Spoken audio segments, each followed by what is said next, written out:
कहीं भी कोई भी परीक्षा संपन्न कराई जा रही हो और उसका प्रश्न पत्र लीक हो जाए तो इसकी नैतिक और कानूनी जिम्मेदारी हमेशा संबंधित सरकार की ही होती है। इस बात में रंच मात्र भी संदेह नहीं होना चाहिए, क्योंकि परीक्षा नियामक संस्था कानून व्यवस्था और उसको सुचारू रूप से संपन्न कराने का जो अधिकार होता है, काम होता है, वह सरकार का ही होता है। अब इसके दूसरे पक्ष पर आते हैं। जब अभ्यर्थी और कोचिंग संचालक परीक्षा प्रश्न पत्र के लीक होने का दावा करने लगते हैं और तमाम तरह के वीडियो और फोटो वायरल करने लगते हैं, तब उन पर भी संदेह होता है, क्योंकि जब आपको प्रश्न पत्र समय से पूर्व मिल गया था, तब आपने इसकी जानकारी संबंधित जगह पर संबंधित व्यक्ति को अर्थात सही समय पर सही व्यक्तियों को क्यों नहीं कराई। अगर आपने ऐसा नहीं कराया तो आप भी इस खेल में संलिप्त माने जाएंगे, क्योंकि आपका भी अपना वहां पर इंटरेस्ट था और अपने लोगों को और खुद को फायदा पहुंचाने के लिए आप उस गतिविधि में शामिल हुए। अगर प्रत्येक अभ्यर्थी इस बात की सूचना सही जगह पर सही समय पर उपलब्ध करा दे तो शायद ही कोई पेपर आउट करने की हिमाकत कर पाए, क्योंकि जब भी आप यह सूचना देंगे तो संबंधित स्रोत की जानकारी आपको तत्काल देनी ही पड़ेगी। ऐसे में अगर कोई प्रश्न पत्र आउट करता है तो वह ज्यादा लोगों तक नहीं पहुंच पाएगा और चंद लोगों तक ही जाएगा, जो कि गलत है। यह भी काम गलत है, लेकिन इसका सर्कुलेशन व्यापक स्तर पर नहीं हो पाएगा और अभ्यर्थी जैसे ही यह बात ठान लेंगे, परीक्षा प्रश्न पत्रों का लीक होना, आउट होना रुक जाएगा।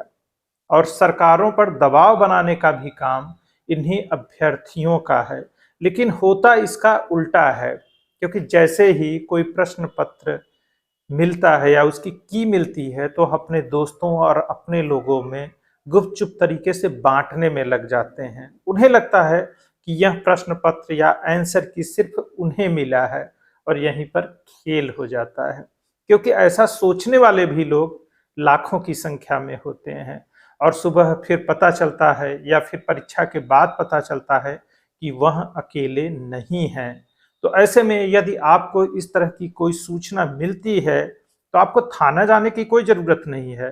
आजकल तो इलेक्ट्रॉनिक सिस्टम पर सारी चीजें उपलब्ध हैं। पुलिस के ट्विटर हैंडल पर जाइए, मुख्यमंत्री मतलब सीएम पीएम के ट्विटर हैंडल पर जाइए, सोशल नेटवर्क पर जाइए, लेकिन सही समय पर यह सूचना उस पर अपलोड करिए। मान लीजिए परीक्षा 9 बजे सुबह से हो रही है, आपको पेपर शाम को ही मिल गया है, तो शाम को यह सूचना संबंधित जगहों पर लोड कर दीजिए। तब डेट और टाइम के साथ वह चीज वहां पर मेंशन हो जाएगी और परीक्षा के बाद उन चीजों को मैच कराया जा सकता है। और आप व्यक्तिगत स्तर पे कुछ भी बोलते कहते रहिए कि ये स्क्रीनशॉट है, ये ऐसा है, ये वैसा है, और आपको फोटो भी पता चला कि फॉरवर्ड वाले आए हुए हैं और स्क्रीनशॉट के फोटो एडिटेड हैं, तो ऐसे में आपकी कोई भी बात सबूत की तरह स्वीकार नहीं की जाएगी। थोड़ा सा इस कानूनी पक्ष को समझने की कोशिश करिए। आप किसी भी स्तर के कोई भी व्यक्ति हो, राजनीतिक दल हो, कुछ भी हो, न्यायालय में या सरकार के पास सिर्फ बोलने कहने से चीजों को स्वीकार नहीं किया जाता है। उसके तथ्य चाहिए होते हैं, मतलब सबूत चाहिए होता है, वो भी रियल टाइम में।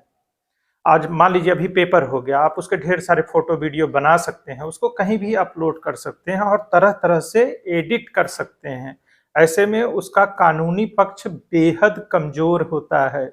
इस बात को समझिए और स्वीकार करिए, बेवजह भीड़ मत बनिए। मान लीजिए पेपर आउट भी हुआ होगा और आप कोई सबूत नहीं दे पा रहे हैं तो वह न्यायालय में और कहीं टिकेगा नहीं। तो ऐसे में फालतू हल्ला मचाने से कुछ नहीं होगा।